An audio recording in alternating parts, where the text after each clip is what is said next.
Hey, Sea Stars. Do you want a closer look at my bottle collection? We've got an unidentified, unmarked, unbranded soda or beer bottle. This is likely from the 1850s to 1870s because this seam kind of disappears before it hits the lip. Also the base, and there's some air vent marks over here. An old Listerine bottle. Fun fact, Listerine was originally marketed as a floor cleaner and a cure for gonorrhea, but it wasn't made available to the public until it was marketed as a cure for chronic halitosis. It was also one of the first pharmaceuticals to be sold over the counter in 1915. This is a modern perfume bottle. Someone identified the scent for me once, but it was years ago and I totally forgot what it was, but I do remember that it was modern because I was disappointed that it was modern, but I still kept it because the design is really funky. A Coca-Cola bottle from 1948. Rolling Rock Premium Beer. This is from 1970s to 80s, most likely. This little tiny green bottle, which I thought for sure was covered in algae, and it's not. I could find absolutely zero information on this bottle. You got any suggestions? Let your girl know. Got a Vicks Vapor Rub jar. This is probably from 1930 to 1950. So we have a Rox Oil Shampoo Tint jar. The warning on these bottles, if you still have the label, it says don't use on eyebrows because it will make you go blind. We have this adorable little bottle. This is another bottle I could find absolutely no information on, but it does have that iridescent like shine to it, which makes me think it's a little older. This is one of my favorites. This is some kind of old toiletry bottle, but you could tell it's super old. I have not been able to find any information on this maker's mark or the top. If you have more information, let a girl know. But I have a vintage Schaefer beer bottle, likely from the 60s or the 70s. Thinking this is some kind of toiletry bottle, but it was made by the Hazel Atlas Glass Company. We have this P. Flug and Ackley bottle, from the 1800s. This is soda or seltzer water. This cute little medicine jar from the early 1900s. Got an unmarked soda bottle. Fun fact, this was actually the first bottle I ever found. This is one of my favorite finds. This is a Borden's milk jar. Got an old witch hazel jar. This one is probably from like, I don't know, the 70s or 80s. We've got this Tornades Kitchen Bouquet bottle. This is like some kind of like sauce thickening additive or sauce flavor additive, something like that. We've got a Golden's mustard jar. I think it's from the 60s or 70s. Got this insane bonfire glass jar. No idea what it was. We'll never be able to figure out what it was, most likely, but I love how melty he is. And then we got another one. This one is far less melty, but still pretty cool. This is another one of my favorites. This is most likely a perfume sample jar from like the really early 1900s or possibly the very late 1800s. We've got another unidentified toiletry bottle. This one has definitely seen better days. I found it broken. No idea when it was from, but I found it in an area where there's like a really rich old history all the way back to the early 1800s. This is a Hires root beer bottle. I believe it was an additive, so it makes root beer. Like this is the flavoring, I think, 1890s to 1920s, but look at that gorgeous color.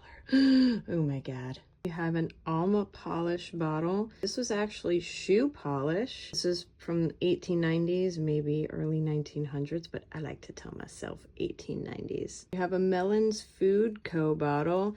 This is actually for baby food. This was found in the same area as the shoe polish bottle. We've got another unidentified like toiletry or soda bottle. Actually lied. This is the first bottle I ever found, and I actually spotted it submerged in the water, and I had heels on the beach because, you know, what else would I wear to the beach? And my friend's boyfriend waded into the water to get it for me, so that's cool. We have two of these Glen Cove bottles. These are probably soda bottles. I believe these are from early 1900s, late 1800s. I have two different colors and slightly different styles, and a fun fact about this is there's virtually no information about the company that made these anymore, so people suspect that it was used during Prohibition and they were soda bottles.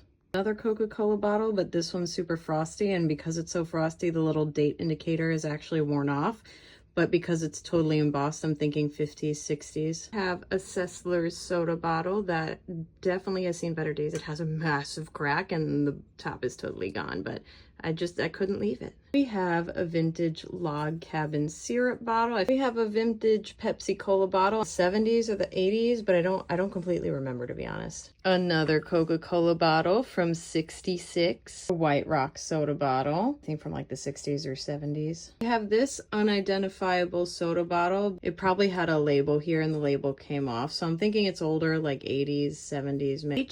Zeltner large beer bottle. This one is likely from the 1800s, probably 1890s. This is one of my favorites ever. It was my first true blob top. Another unidentified soda bottle, likely from 60s, 70s, 80s, I'm thinking. I'm losing daylight, so I'm going by the window. This one's actually really fun because this is another Schaefer bottle, but a much earlier version. So I'm thinking this one is from like the early 1900s. We have another Pepsi Cola bottle, and these are the ones you always these are the bottles you always see me finding pieces of on the beach. This one is a Jacob Rupert Brewery bottle. It's got a really cool design on the bottom. This one's from the early 1900s, I believe. This one's actually one of my favorites. It's some kind of olive oil jar, but all the air bubbles mean it was probably hand blown. Thinking this is from the late 1800s, really early 1900s. And this one is probably a ketchup bottle because I feel like ketchup bottles have that like classic, the top right there. And it just, I don't know, it just looks like it held ketchup to me at one point. I'm thinking this is early 1900s. Then we got this little adorable tiny milk glass jar. I was told this is actually modern lip balm, but like when they used to make the containers out of glass. So I think this is from the 60s or 70s, but this company is still in business. I just can't for the life of me remember what it was. Then we've got these two adorable little cosmetic cream jars. This one is a Pond's jar. This one I wasn't actually able to find any information on. They were both found at completely different beaches, but they're so adorable and tiny. This is a nail polish jar, probably from the 60s, 70s, 80s. These two are perfume jars. I think they're pretty much the same, just different sizes. They're both adorable. And we've got this adorable little guy. I have no idea what used to be in this one. Oh, and I almost forgot to count the jars that I have found on the beach, but I used to like hold some of my other beach finds, like this one, these two, and this little jar, dish, and this mason jar. I'd say I have a pretty freaking awesome collection of jars and bottles if you ask me, but of course I'm biased.